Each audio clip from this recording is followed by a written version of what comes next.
Assalamualaikum warahmatullahi wabarakatuh. Pada kesempatan hari ini saya berada di Desa Ladong, Dusun Ujung Kareng, yang bahwasanya di sini ada salah satu situs sejarah yang dibuat oleh orang pasukan Jepang yang hari ini menjadi tempat situs sejarah. Ini adalah salah satu tempat tampungan air yang dibuat oleh oleh pasukan Jepang. Panjangnya sekitar 2 meter, lebarnya sekitar 1,20 meter. Oke, kita akan mencoba mendengarkan seputaran informasi dari sejarah ini. Oke. Benda peninggalan Jepang ini adalah salah satu dari ratusan peninggalan yang ada di Aceh. Namun peninggalan Jepang ini masih kokoh berdiri di daerah Ujung Kareng, Aceh Besar. Menurut informasi, peninggalan Jepang ini dahulu letaknya jauh dari perkampungan.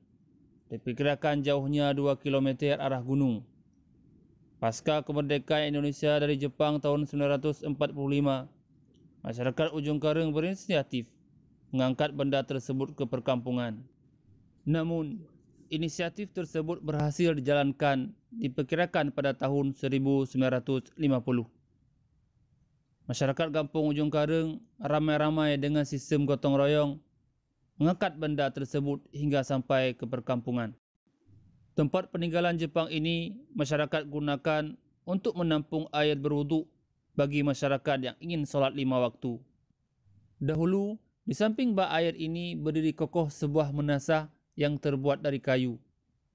Namun, menurut kesepakatan masyarakat saat itu, menasah ini dipindahkan berdekatan dengan jalan besar agar mudah dijumpai bagi masyarakat untuk menunaikan salat 5 waktu.